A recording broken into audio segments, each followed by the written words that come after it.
and welcome to these YouTube streets where we're not new to this, we're true to this. Alright, today we are going to do pizza, okay? There are several different types of pizza crusts that I am going to do. Today we're going to focus on an easy one. To me it's easy. And they're going to be small mini ones, okay? So we're going to use our mini waffle iron. You could get this anywhere. You could order off of Amazon. You get from Walmart, HEB, anywhere that they sell appliances, Marshalls, Ross, Burlington's, the places like those. So you can find these anywhere. So today, to make our mini pizza, we're gonna make our crust. So you just need an 1/8 teaspoon of garlic powder, 1 egg, 1 tablespoon of almond flour, Italian season, 1/8, the grated Parmesan, and you need a tablespoon, and 1/2 cup of mozzarella cheese. So right here we have all of our toppings and things. I'm going to use the sauce that I made previously before, my own marinara sauce that I made, mushrooms, cheese of course, bell peppers, yellow, orange, red, pepperoni, bacon, and sausages. So first we're going to combine all these ingredients together. Combine them together.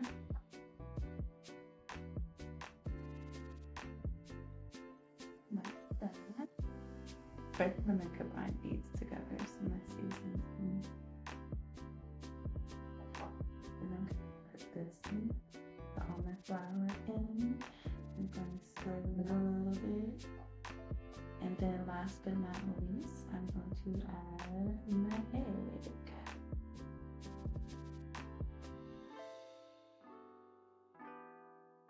So this right here is your pizza crust that you're making right now. This is very simple. This is like something you can do for your kids also. If you want them to make their own little mini pizzas. Great little snack for teenagers when they're coming home from school. If you just want something to just hold them over till dinner or something like that. And if you have teens, they can do this themselves. Like, it's not that complicated. Alright, so this is already warmed up. I am going to spray it a little bit. Just a little bit.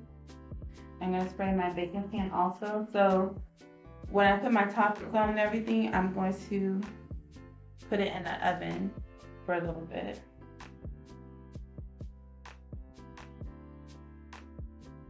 So this will give you 2. So if you want to make more than 2, then of course increase your recipe to how many you would like. That's it. While it's doing that, I'm going to go ahead and put my oven on. I'm going to put my oven on.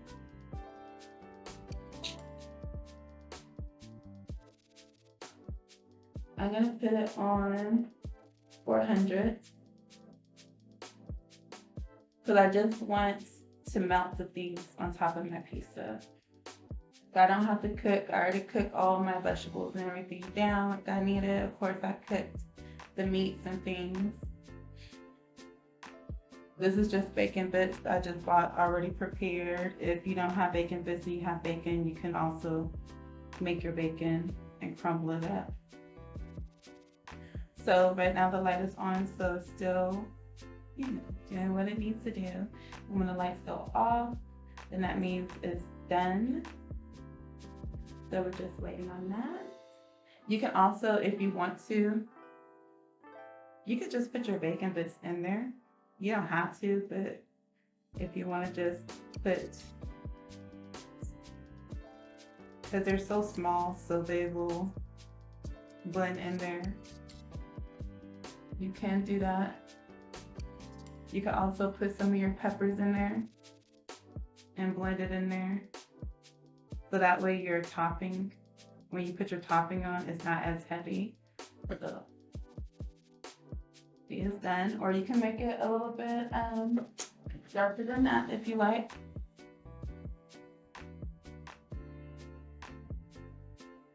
Have more of the crisp on it, but because I know I'm putting it in the oven, it'll be alright. Put this in like that.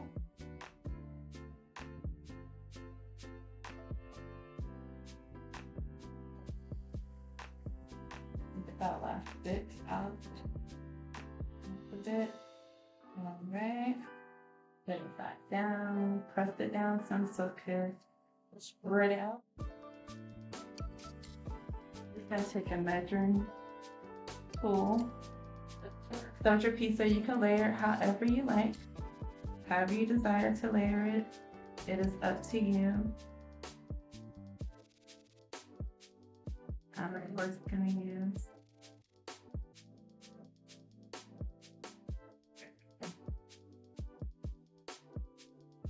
I already did a video on how to prepare homemade sauce. There is sauce that you can buy from the store. Just make sure you look at the carbs, because some of the sauce are like very high in carbs. So you have to make sure you're looking at the carbs and the sugar and making sure it's not really high. There is another brand that I buy sometimes, that I do buy to for sauce. So you could buy the little pepperonis. I just bought the normal size pepperonis. But yeah. But that's one down. Count the tins. Alright. So we go ahead and put all.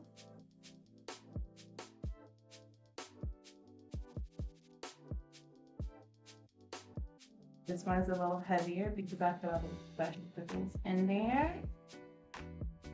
And I'm gonna go ahead and turn this off so that way it's not on, because all it's gonna do is warm up even more. Continue to do.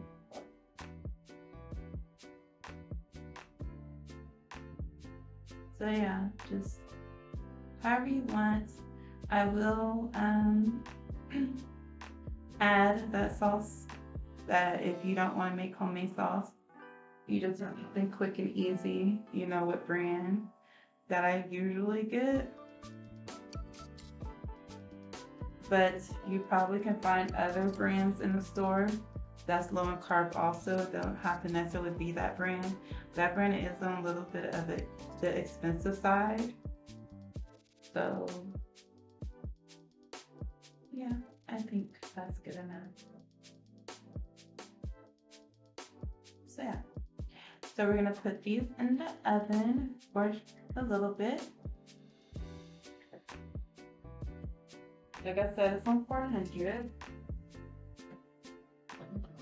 And the goal is just to melt the cheese pretty much. That's all you really need to do. So I'll probably leave it in for like 10 minutes or so, or monitor it and see how it's doing. But I don't want to overcook it, bake it, because it will burn, and nobody wants to burn your food. So there's also a pizza crust that you could buy from Walmart. It's already made. It's cauliflower pizza crust, and they come 2 in 1 pack, and it is keto friendly. It actually has keto on there.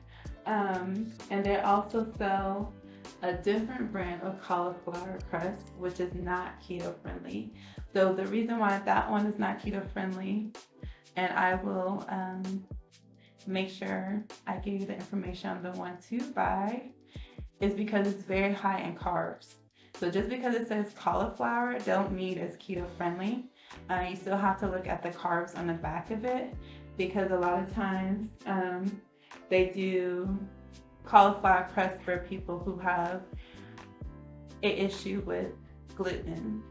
So they need gluten-free alternatives. So those cauliflowers are not necessarily keto friendly. They're just for people who their body can't break down gluten and things like that. So I am not a health profession or anything like that. So I'm not telling you on a professional dietary notes what to do or not to do. You do have to make your own decisions and what's best for you and your body.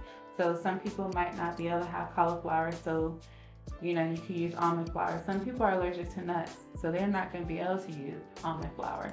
So you have to find another alternative. Like when I was working in daycare, I had a child that was highly allergic to nuts, so they wouldn't be able to do anything almond milk, almond flour, or anything like that.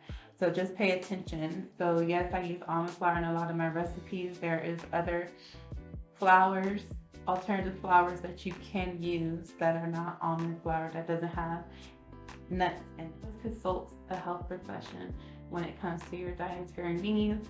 Just because this worked for me doesn't necessarily work for you. And also, just because I have results the way that I have results, your results might come differently depending on your body and how your body responds to a low carb diet lifestyle. Not a diet, it's a lifestyle. So yes, so just be aware of that. So don't judge your weight loss journey based off of mine, because everybody is very different. And you have to know yourself and you have to know your body.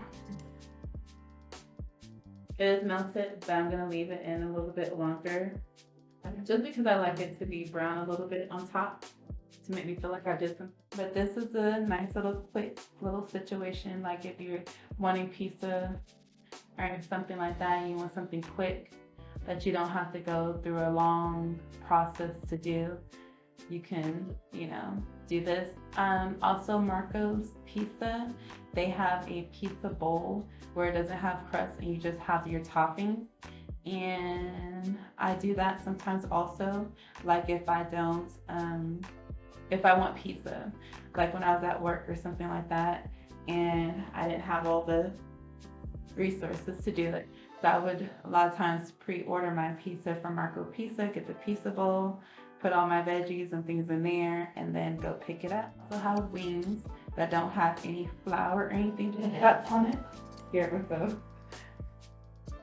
They also have wings that you could get from them. Just be careful on the sauces. But yeah, you can get those because they're not dipped in flour or anything like that. So, all right, I'm going to take it out.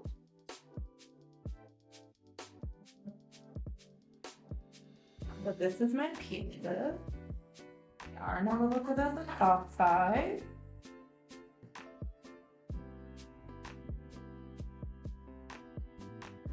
So I do notice when I'm using mozzarella cheese, it's not as crunchy. So I like to also use like cheddar cheese, because cheddar cheese will give you more of a crunch. And then also trying to leave it on that a little bit longer, but I didn't do that today. So you can leave it on this a little bit longer, add a little bit of cheddar cheese, because it just melts different. Cheddar cheese melts more on the crunchy side than it does like on the soft side, if that makes sense. So yeah, some people like their crust to be crispy, and some people like it soft. So depending on how you like your crust, and depending on how I would prepare my batter. So I would do like half mozzarella and half cheddar cheese.